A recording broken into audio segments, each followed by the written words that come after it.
അത് നമ്മളെ വിമർശിക്കാൻ വേണ്ടിയിട്ട് ആരെങ്കിലും കൊണ്ടുവരണം. അൽ ഉമ്മ് അങ്ങനെ പറഞ്ഞിരിക്കുന്നു, അതിനെ കിട്ടുള്ളൂ. ഒരു അല്ലുമ്മന്നെ അവർക്ക് കിട്ടുള്ളൂ. ഒരു അല്ലുമ്മ് ഇങ്ങനെ പറഞ്ഞിരിക്കുന്നു എന്ന് പറയും. ഇങ്ങനെ മറ്റുള്ളവർ കൊണ്ടുവരുമ്പോഴേ ശാഫിഈ മദ്ഹബിൽ ഇമാമുന ശാഫിഈയെ ആ വിധം ഉദ്ധരിക്കപ്പെടുന്നുള്ളൂ. നമ്മുടെ ഇമാമുകളൊന്നും സാധാരണ ഷാഫി ഇമാമിനെ ഉദ്ധരിക്കാറില്ല.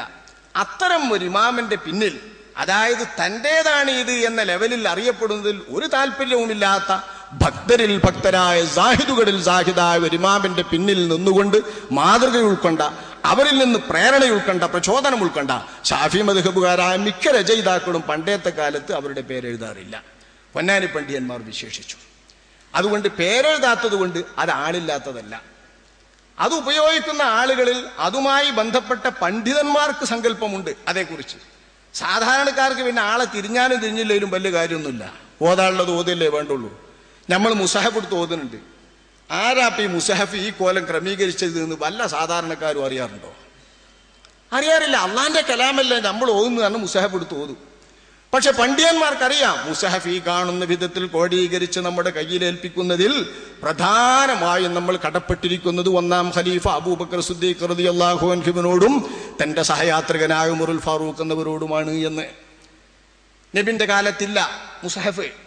നബിന്റെ കാലത്തില്ലാത്ത നമ്മുടെ മുസഹഫിനെ ഒന്നാമതുണ്ടാക്കുന്നത് അബൂബക്കർ സിദ്ദീഖ് റളിയല്ലാഹു അൻഹു ആണെന്നും നമ്മൾ ഇന്നുപയോഗപ്പെടുന്ന മുസഹഫിൽ നമ്മൾ ഏറ്റവും കടപ്പെട്ടിരിക്കുന്നത് മൂന്നാം ഖലീഫ ഉസ്മാൻ ഇബ്നു അഫ്ഫാൻ റളിയല്ലാഹു അൻഹു ആണെന്നും പണ്ഡിതന്മാർക്കറിയാം, ചരിത്രം വായിക്കുന്നവർക്കും അറിയാം. പക്ഷെ ഓതുന്ന എല്ലാ സാധാരണക്കാർക്കും അറിയില്ല. ഇതുപോലെ മങ്കൂസ് മൗലൂദുമായി ബന്ധപ്പെട്ടും പണ്ഡിതന്മാർക്കൊക്കെ അറിയാം അത് സൈനുദ്ദീൻ മഖ്ദൂം തങ്ങളവറുകൾ ഉണ്ടാക്കിയതാണെന്ന്. രണ്ടു വീക്ഷണമുണ്ട്. സൈനുദ്ദീൻ മഖ്ദൂം കബീറോ സൈനുദ്ദീൻ മഖ്ദൂം സ്വഗീറോ. സൈനുദ്ദീൻ മഖ്ദൂം ചെറിയ ആള്, അതായത് ഫത്ഹുൽ മുഈനിന്റെ കർത്താവ് ഉണ്ടാക്കി എന്ന വീക്ഷണവുമുണ്ട്. സൈനുദ്ദീൻ മഖ്ദൂം കബീർ വലിയ ആളുണ്ടാക്കി എന്ന വീക്ഷണവുമുണ്ട്. രണ്ട് വീക്ഷണവും ഉസ്താദന്മാർ പരമ്പരാഗതമായി പറഞ്ഞു വരുന്നതാണ്. രണ്ടും സ്വീകരിക്കാം. സഗീർ എഴുതിയെന്ന് പറഞ്ഞാലും കബീർ എഴുതിയെന്ന് പറഞ്ഞാലും വലിയ രണ്ട് ആലിമീങ്ങളാണ്. രണ്ടാളും മഖ്ദൂമുമാര്, രണ്ടാളും കേരളക്കാർക്ക് പ്രിയപ്പെട്ടവർ, ഷാഫി മദ്ഹബിന്റെ ആധികാരിക പണ്ഡിതന്മാർ രണ്ടുപേരും. അപ്പൊ ഈ രണ്ടാലൊരാൾ എഴുതിയതാണെന്നതിൽ ഇതുമായി ബന്ധപ്പെട്ട മങ്കൂസ് മൗലിദിനെ ചരിത്രപരമായി വിലയിരുത്തിയിട്ടുള്ള എല്ലാ പണ്ഡിതന്മാരും ഏകകണ്ഠരാണ്. ഇപ്പൊ രണ്ടാണെങ്കിലും മോശമല്ലല്ലോ. രണ്ടാളുടെയും ഗ്രന്ഥങ്ങൾ കേരളത്തിൽ സുപരിചിതമാണ്. ഈ മങ്കൂസ് മൗലിദ് ഇത്തരം മഹാന്മാർ ഉണ്ടാക്കിയതിന്റെ അടിസ്ഥാനത്തിൽ മങ്കൂസ് എന്ന ഇതിന്റെ പേര് തന്നെ ചിന്തിച്ചാൽ ഇതിന്റെ പ്രാമാണികത നമുക്ക് ബോധ്യപ്പെടും. മങ്കൂസ്, ചെറിയത്, ചുരുക്കപ്പെട്ടത് എന്നൊക്കെ അതിനർത്ഥമുണ്ട്.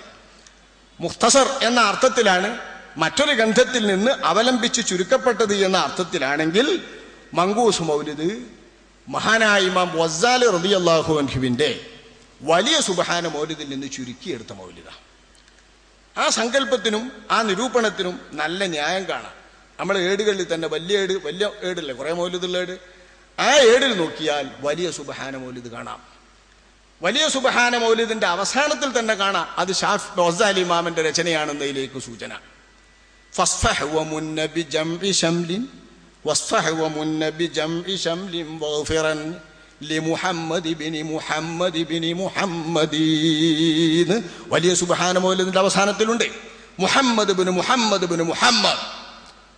മഹാനായ മൂസാ നബി അലൈഹിസ്സലാമിനോട് ഗസാലി റളിയല്ലാഹു അൻഹു ആരാ പേര്, ആരാണ് നിങ്ങൾ എന്ന് ചോദിച്ചപ്പോൾ പറഞ്ഞ മറുപടിയാണ് മുഹമ്മദ് ഇബ്നു മുഹമ്മദ് ഇബ്നു മുഹമ്മദ്. ആ പേര് പറഞ്ഞിട്ട് ഫസ്ഫഹ് വമുന്ന ബിജംഇ ശംലിൻ വഗ്ഫിറൻ ലിമുഹമ്മദ് ഇബ്നി മുഹമ്മദ് ഇബ്നി മുഹമ്മദി എന്ന് വലിയ സുബ്ഹാന മൗലിദിന്റെ അവസാനത്തെ വരി അതാണ്. അപ്പൊ ആ ഗസാലി ഇമാമിന്റെ വലിയ സുബ്ഹാന മൗലിദിൽ നിന്ന് ചുരുക്കിയതാണെന്നതിന് അടിസ്ഥാനപരമായി തന്നെ രേഖ കാണുന്നുണ്ട്. കാരണം വലിയ സുബ്ഹാന മൗലിദിലെ മിക്ക ബെയ്ത്തുകളിൽ പ്രധാനപ്പെട്ട ബെയ്ത്തുകളും പരാമർശങ്ങളും അതിൽ നിന്ന് വിശദീകരണമോ രണ്ടു വട്ടം പറഞ്ഞതൊക്കെ മാറ്റിയിട്ട് എഴുതപ്പെട്ടതാണ് മങ്കൂസ് മൗലിദ് എന്ന് മനസ്സിലാക്കുക. അതിലത്തെ വിഷയങ്ങൾ ഇതിലുണ്ട്. അതിലത്തെ ബെയ്ത്തുകൾ അപ്പാടെടുത്ത് വെച്ചുകൊണ്ട് ആ ബെയ്ത്തൊക്കെ വലിയ സുബ്ഹാന മൗലിദിലുള്ളതാണ്. ഇന്ന ബൈതൻ അന്ത സാകിനുഹു ലൈസ മുഹ്താജൻ ഇലസ്സുറുജി. ആ ബെയ്ത്തുകളും വലിയ സുബ്ഹാന മൗലിദിലുള്ളതാണ്.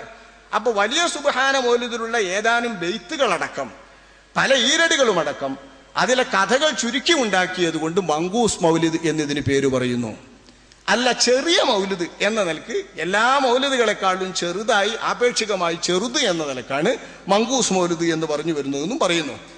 ഏതർത്ഥത്തിലാണെങ്കിലും മങ്കൂസ് മൗലിദ് എന്ന പേരിൽ വസ്സാലി ഇമാമിൻ്റേത് ചുരുക്കിയതാണെങ്കിലും അല്ലാത്തതാണെങ്കിലും ശരി, മങ്കൂസ് മൗലിദിലുള്ളതെല്ലാം ഇമാം വസ്സാലി റളിയല്ലാഹു അൻഹുവിന്റെ മൗലിദിലുമുണ്ട് എന്ന് വന്നാൽ തന്നെ അതിൻ്റെ വിശ്വാസ്യതയെ സംബന്ധിച്ചോ പ്രാമാണികതയെ സംബന്ധിച്ചോ വസ്സാലിയെ പറഞ്ഞ ഒരാൾക്ക് സംശയിക്കേണ്ടതില്ല, പിന്നെ തിരിയുന്ന ഒരാൾക്ക്.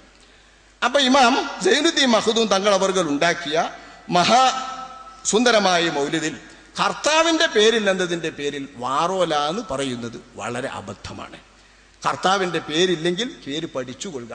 മഹാനായ സൈനുദ്ദീൻ മഖ്ദൂം രണ്ടാമനോ സൈനുദ്ദീൻ മഖ്ദൂം ഒന്നാമനോ ആണ് പേര്. ഇമാം വസ്സാലി റളിയല്ലാഹു അൻഹുവിന്റെ മൗലിദ് ചുരുക്കിയതാണെങ്കിൽ പിന്നെ ഇതിന്റെ പ്രാമാണികതയെക്കുറിച്ച് അതിൽ കള്ളച്ചരിത്രങ്ങളുണ്ട് എന്നോ ശിർക്കുണ്ട് എന്നോ ശിർക്കിന്റെ വരികളുണ്ട് എന്നൊക്കെ പറയുന്ന അത്തരം ആരോപണങ്ങൾ പിന്നെ വിഷയത്തിലെടുക്കേ വേണ്ട, പരാമർശമർഹിക്കുന്നേയില്ല. ഇനി അല്ലെങ്കിലും വേണമല്ലോ നമ്മൾ ആലോചിക്കുക എന്ന നിലക്ക് മാത്രം കരുതി നമ്മൾ ചിന്തിക്കാം. ഇവിടെ ഇപ്പോൾ പ്രചണ്ഡമായി മങ്കൂസ് മൗലിദിന്റെ കുപ്രചരണം നടത്തുന്നവർ തലക്കെന്ന് തന്നെ ഓതുക. തലക്കെന്ന് ഈ മൗലിദുണ്ട് ഓതിയിട്ട് അതിൻ്റെ ഓരോ വരിക്കും ഇസ്ലാമിക പ്രമാണങ്ങൾക്ക്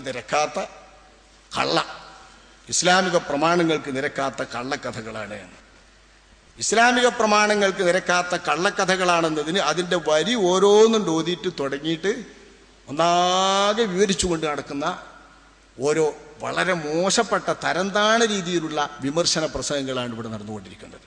മിക്കവാറും ആളുകളുടെയൊക്കെ കയ്യിലെത്തുന്ന വിധം ഭരണകൂടത്തിൻ്റെ കൂടി ഒത്താശയോടുകൂടെ അല്ലെങ്കിൽ ഭരണപരമായിട്ടുള്ള ഏതോ ഒരു സങ്കേതത്തിൻ്റെ ഒത്താശയോടുകൂടെ ഇത് കൊണ്ടുപിടിച്ച് പ്രചരിപ്പിക്കപ്പെടുന്നുണ്ട് മങ്കൂസ് മൗലിദിൻ്റെ വിമർശനം. ഇതുകൊണ്ടുകൂടിയാണ് നമ്മുടെ IDF ഈ വിഷയം ഇവിടെ പ്രത്യേകം തിരഞ്ഞെടുക്കാൻ കാരണവും.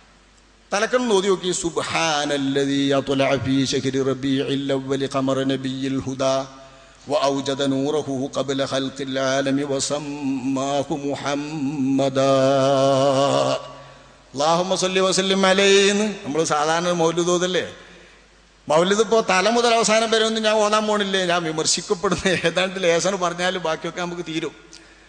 സുബ്ഹാനല്ലദീ അത്ലഅ ഫീ ശഹ്രി റബീഇൽ അവ്വൽ എന്നോടൊന്നും തുടങ്ങും. റബീഉൽ അവ്വൽ മാസത്തിൽ ഇതാ ഉദിപ്പിച്ചിരിക്കുന്നു അല്ലാഹു, അവൻ എത്ര പരിശുദ്ധൻ. ഖബറ നബിയിൽ ഹുദാ, സന്മാർഗത്തിന്റെ പ്രവാചകരാകുന്ന ആ തിങ്കളിനെ, ചന്ദ്രനെ.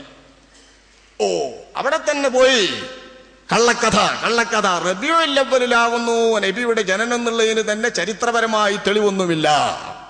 ആരോപണം നോക്കിയാള്. റബീഉൽ അവ്വലിലാണ് അഷ്റഫുൽ ഖൽഖ് സ്വല്ലല്ലാഹു അലൈഹി വസല്ലമ തങ്ങൾ എന്ന കതിരോൻ അല്ലെങ്കിൽ തിങ്കൾ ഈ ലോകത്ത് ഉദയം ചെയ്തത് എന്നത് പോലും ചോദ്യം ചെയ്യപ്പെടുകയാണ്. ചരിത്രത്തെ പ്രതി ഇങ്ങനെയൊക്കെ ചോദ്യം ചെയ്യാൻ തുടങ്ങിയാൽ, ഇത്തരം നിഷേധ മനസ്ഥിതി ലോകത്ത് വ്യാപിപ്പിക്കാൻ തുടങ്ങിയാൽ എന്തെല്ലാം അനർത്ഥങ്ങൾ അതുകൊണ്ടുണ്ടാവും. നമ്മളെ ബാപ്പാരെ പോലും തിരിയാതെ വരും സഹോദരന്മാരെ. അതൊക്കെ വളരെ ശ്രദ്ധിക്കണം. സ്വന്തം പിതാക്കളെ പോലും തിരിയാതൊക്കെ വരും. ഇങ്ങനെയൊക്കെ ചോദ്യം ചെയ്യുന്ന നിഷേധ ബുദ്ധി ഇവിടെ പരത്തരുത്. റബീഉൽ അവ്വലിലാകുന്നു അഷ്റഫുൽ ഖൽഖ് സ്വല്ലല്ലാഹു അലൈഹി വസല്ലമ തങ്ങൾ ജനിച്ചത് എന്ന വിഷയത്തിൽ ആധികാരികമായിട്ടുള്ള ഒരു വിയോജിപ്പുമില്ല. പണ്ടത്തെ കാലത്ത് ഏതാ മാസം ഏതാ കൊല്ലം എന്നൊക്കെ കണക്കെടുക്കുന്നതിലും മിക്ക ആളുകൾക്ക് എതിർപ്പുണ്ടാവുമെന്ന് ഉറപ്പാ.